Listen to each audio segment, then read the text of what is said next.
बोले भगवान की कृपा से क्या नहीं हो सकता है, इस संसार में सब कुछ हो सकता है। हमें देखो, नारद जी कहते हैं कि मैं एक दासी का पुत्र था, दासी पुत्र से डायरेक्ट मैं ब्रह्मा का पुत्र बन गया, डायरेक्ट ब्रह्मा का पुत्र बन गया। कैसे? केवल साधु सेवा करके, भगवान के नामों का कीर्तन करके, केवल नामों का संकीर्तन करके आज मैं ब्रह्मा का पुत्र बन गया, दासी पुत्र से डायरेक्ट। मैं दासी पुत्र था, मेरी मां गाय की सेवा करती थी। कुछ महात्मा आए, हमारे घर के बगल में कुटिया बना करके रहने लगे, उन्हीं की सेवा में मैं लग गया, उन्हीं की सेवा करता था।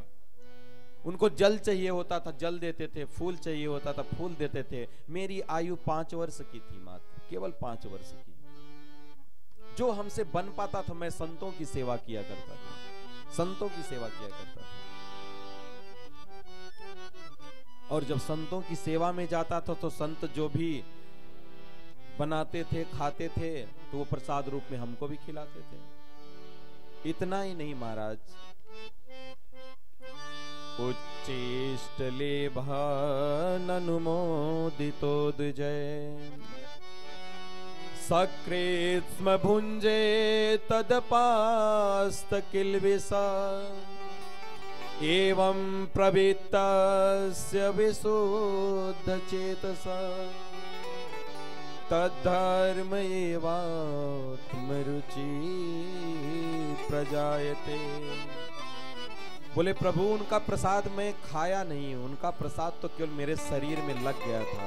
उनका जूठन पत्तल मैं उठाया करता था और ऐसे 5 साल का बच्चा जब उठा करके अपने शरीर से चिपकाता था तो जो जूठन पत्तल में लगा होता था वो मेरे शरीर में लग जाता था। उच्चिष्ट लेपा ननुमोदितो द्विजय, उन ब्राह्मणों का, उन संतों का जूठन मेरे शरीर में लगने से सकृत्स्म भुंजे तदपास्त किल्बिष, बोले मेरे जीवन के जितने पाप थे तत्क्षणात नष्ट हो गए, तत्क्षणात नष्ट हो गए सारे पाप। और जब मेरे जीवन के सारे पाप नष्ट हुए ना तो एवं प्रवृत्तस्य विशुद्ध चेतसा, मेरी चेतना एकदम पवित्र हो गई। और भगवान की कथा में और कीर्तन में जब संत महात्मा गाते थे और कथा करते थे तो मुझे इतना अच्छा लगता था, इतना अच्छा लगता था कि 4 महीने तक हमारे घर पर रहे कुटिया बनाकर। मुझे पता नहीं चला कि वो 4 महीने यूं बीत गए, कैसे बीत गए मैं पता ही नहीं चला, क्योंकि सुख के दिन तो ऐसे ही होते हैं कि पता ही नहीं चलता कि कब बीत जाता है। और 4 महीने के बाद जब संत महात्मा जाने लगे तो बेटा जो नारद 5 साल का था वो 7 महात्मा जी का हाथ पकड़ के लटक गया, बोला महाराज हमें लेते चलो यहाँ से, हमें अब इस घर में नहीं रहना है, अब ये घर मुझे अच्छा नहीं लगता है। बोले बेटा तुम अपने माँ बाप के इकलौते पुत्र हो, अगर हम तुमको लेते जाएंगे तो तुम्हारी माँ ने बहुत सेवा किया है, वो सोचेगी देखो इन लोगों की हम सेवा भी की, हमारे बेटे को भी ले गए ये लोग, इसलिए तुम अपनी माँ से पूछ करके आओ फिर हम तुमको ले चलेंगे। बोले आप जानते हैं हमारी माँ हमको जाने देगी? आपको लगता है ऐसा? हमारी माँ हमको जाने नहीं देगी। बोले फिर भी बेटा एक बार पूछ करके आओ। नारद जी जाते अपनी माँ से कहते हैं कि माँ मैं जा रहा हूं संतों के साथ। माँ पकड़ के रोने लगती है, बोले बेटा तुम चले जाओगे अगर तो मेरे जीवन का क्या होगा? मेरे बुढ़ाई का तुम ही सहारा हो, मेरी बुढ़ाई की लाठी हो, अगर तुम चले गए तो मेरा जीवन कैसे व्यतीत होगा? लेकिन नारद जी के मन में था कि मुझे भजन करने के लिए जाना है, भजन करने के लिए जाना है। और जब हम भजन करने के लिए जाना चाहते हैं तो जब कोई भी व्यक्ति हमारे रास्ते का रुकावट बनता है तो हमारे रास्ते को क्लियर करने वाले हमारे गोविंद हमारा साथ देने लगते हैं।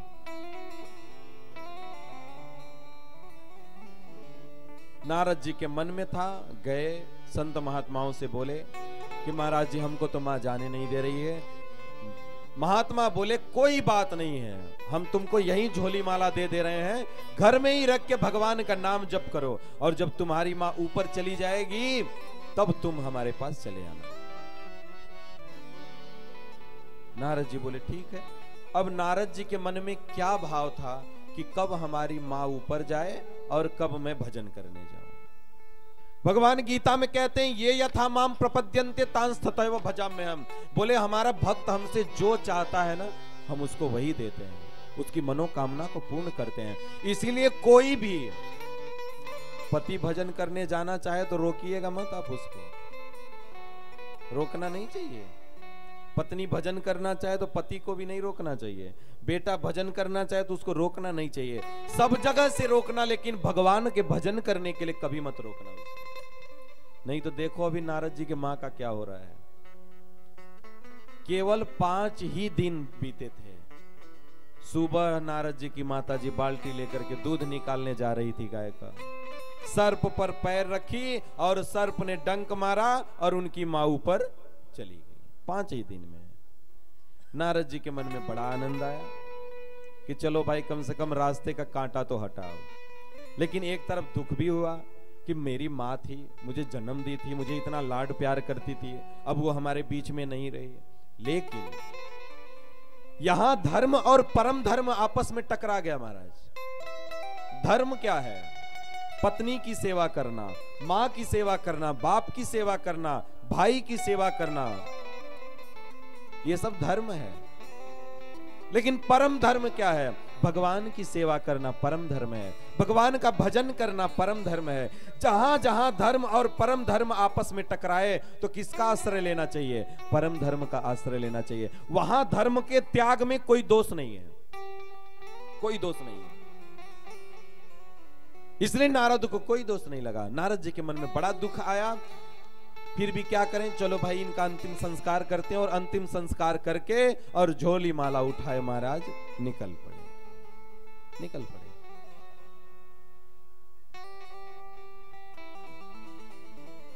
क्योंकि साधु सेवा से ही आदमी के जीवन के जो पाप हैं, जो तृष्णा है, वो नष्ट हो सकती है।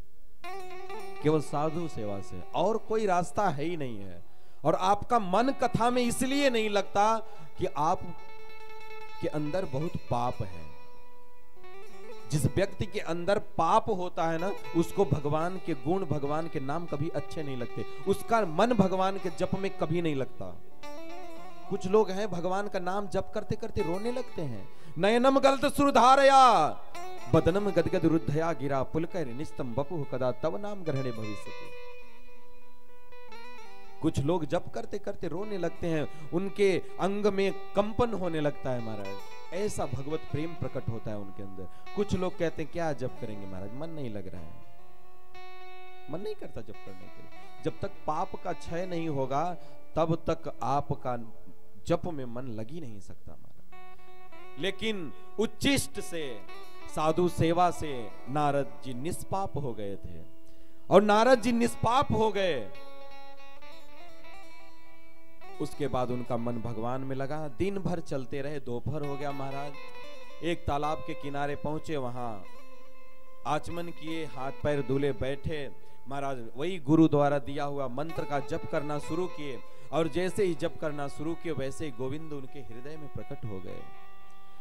गोविंद उनके हृदय में प्रकट हो गए। और जब उन्होंने आंख खोला, गोविंद उनके सामने प्रकट हो गए। और जी भर के उन्होंने आंख भर के देखा भी नहीं था नारद जी, तब तक भगवान अंतर्धान हो गए। बहुत प्रयास किए, आंख मुदे खोले बहुत बार किए, लेकिन फिर भगवान का दर्शन नहीं हुआ। बहुत प्रयास करने के बाद भी नहीं हुआ। आकाशवाणी हुई, अभिपक्क कसायाणाम दुर्दर्शो यम कुयोगी नाम। नारद जी अभी कुयोगी हो, आप अभी कुयोगी हो, अभी आप और भजन करो। तो बोले प्रभु ये दर्शन आप हमें काहे दे दिए? बोले नारद जी तुम हमारे भक्त हो, इसलिए हम तुमको चटनी चटा दिए कि तुमको याद रहे कि इसका स्वाद कैसा होता है, भगवान है कैसे। नहीं तो इस दुनिया में बहुत पाखंडी लोग हैं, तुमको 1 मिनट में झोली माला खूंटी में टंगवा देंगे, 1 मिनट में तुम्हारा तप और तुम्हारा पूजा पाठ छोड़वा देंगे। बोलेंगे भगवान है कहाँ, पगला गए हो तुम? अरे भगवान है ही नहीं इस दुनिया में, है तो दिखाओ हमको। और तुम दिखा पाओगे नहीं उनको। तुम फोटो दिखाओगे तो कहोगे, कहेगा वो फोटो है, हमें साक्षात दिखाओ। इसलिए इस दुनिया में पाखंडी बहुत है, तुमको भटका सकते हैं। मैंने दर्शन इसलिए दे दिया तुमको ताकि तुम ये जानते रहो कि इस संसार में भगवान है, इसलिए और भजन करो। नारद जी भजन में लग गए और भजन करते करते महाराज प्रलय हुआ। प्रलय के साथ साथ महाराज ब्रह्मा जी के उदर में चले गए और ब्रह्मा जी अपने उदर में पूरी सृष्टि को लेकर के विश्राम किए। जब ब्रह्मा जी की नींद खुली तो उनको इस प्रकृति को फिर से बनाने की इच्छा हुई, महाराज सृष्टि को करने की इच्छा हुई। तो उनके इंद्रियों से मारीच आदि ऋषियों के साथ नारद जी का भी जन्म हुआ। और जब नारद जी का जन्म हुआ तो भगवान ने उनको वीणा प्रदान की। देवदत्ताम विमाम वीणाम ब्रह्म विभूषिताम, स्वर ब्रह्म विभूषिताम। भगवान ने उनको बीड़ा दी बजाने के लिए। नारद जी को भगवान ने बीड़ा दिया। तो बताओ आप लोगों को बीड़ा मिला कि नहीं? आप लोगों को बीड़ा नहीं मिला है? बताओ, आप लोग तो सुन ही नहीं रहे हैं, ऐसा लग रहा है। आप लोगों को बीड़ा मिला बजाने के लिए कि नहीं? नहीं मिला? हम तो देख रहे हैं सबको मिला है, सबको मिला है बीड़ा। अब ना बजाओ आप लोग तो ये गलती आपकी है। बीड़ा सबको मिली है। अब कहोगे महाराज हमें तो समझ आज तक पता ही नहीं, और आप पहली बार में ही देखकर बता दिए कि आपको बीड़ा मिली है, हमको बीड़ा मिली है, और हमको पता ही नहीं कि हमको बीड़ा मिली है।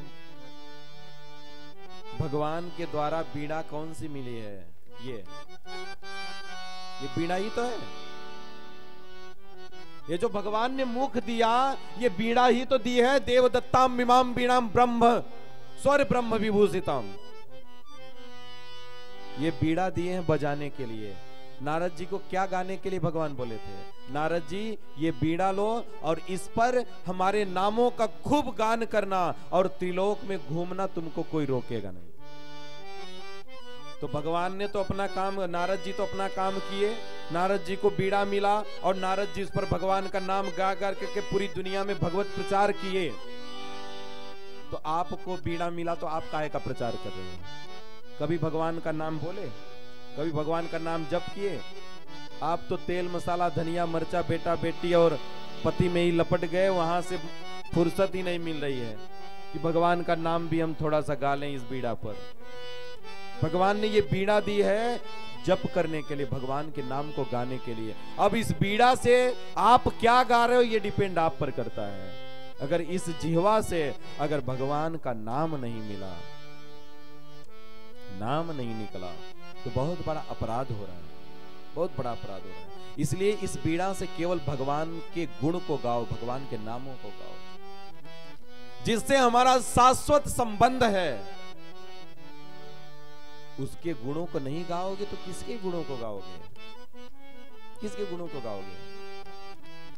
कोई हमारे साथ बहुत अच्छा काम कर देता है तो जीवन भर कहते हैं फलनवा आदमी बहुत अच्छा है, हमारे साथ बहुत अच्छा काम किया, हमारे उसका गुण गाते हो। और गोविंद ने तुमको 1-1 करोड़ की 2 किडनी दे दी। बताओ, इतनी सुंदर सुंदर आंख दे दी, जिह्वा दे दी कि खट्टा मीठा तीखा चख पा रहे हो, पैर दे दिए चल करके कथा पंडाल में आ पा रहे हो, हाथ दे दिए सुंदर सुंदर रोटी को तोड़ करके खा रहे हो, मटर पनीर बना के खा रहे हो, ब्रेड पकौड़ा छान करके खा रहे हो। उसके गुणों को नहीं गाओगे तो किसके गुणों को गाओगे? जिससे हमारा शाश्वत संबंध है, जिससे हमारा नित्य संबंध है, जो हमें बार बार पुकार रहा है, उसको हम याद नहीं करेंगे तो किसको याद करेंगे? भगवान तो हमें हमेशा पुकार रहा है, हमेशा से पुकार रहा है कि बेटा तुम हमारी तरफ देखो, तुम्हारी हमारी तरफ देखो तुम, और हमारे सिवा तुम्हारा इस दुनिया में कोई नहीं है। तुमको आना हमारे पास ही है, हमारे पास ही है। इसलिए तुम हमारी तरफ देखो। लेकिन हम लोग भगवान की तरफ देखते हैं। भगवान के सिवा हमारा कोई नहीं है, भगवान से ही हमारा संबंध है, और एक जन्मों से नहीं है, अनंत जन्मों से भगवान के साथ हमारा संबंध है। कई जन्मों से बुला रहे हो, कोई तो रिश्ता जरूर होगा। कई जन्म से बुला रहे हैं भगवान हम। भगवान तो चाहते हैं कि तुम मुड़ करके एक बार देखो हमारी तरफ। कई जन्मों से बुला रहे हैं, लेकिन हम ऐसे पापी हैं, हम ऐसे अधम हैं कि भगवान की तरफ मुड़ करके देखना पसंद ही नहीं करते। भगवान हमें अच्छे ही नहीं लगते। अच्छे क्यों नहीं लगते? क्योंकि हम पापी हैं और पापियों के साथ हम मिलते हैं तो हमें पापी अच्छे लगते हैं। इसीलिए तो कहते हैं जैसे को तैसा मिले, और मिले नीच को नीच, और पानी से पानी मिले, मिले कीच से कीच। जो व्यक्ति जैसा होता है उसको वैसे ही लोग पसंद होते हैं, वैसे ही लोग अच्छे होते हैं। इसलिए आप भजन करने लगोगे तो साधु अच्छे लगने लगेंगे, भगवान का नाम अच्छा लगने लगेगा, भगवान की कथाएं अच्छी लगने लगेंगी। दुष्ट हो जाओगे तो कथा पंडाल अच्छी नहीं लगेगी, तब आपको तो नाच नौटंकी अच्छी लगेगी। तब इसलिए अच्छे बनो। अच्छा बनने के लिए भगवान का भजन करना पड़ेगा।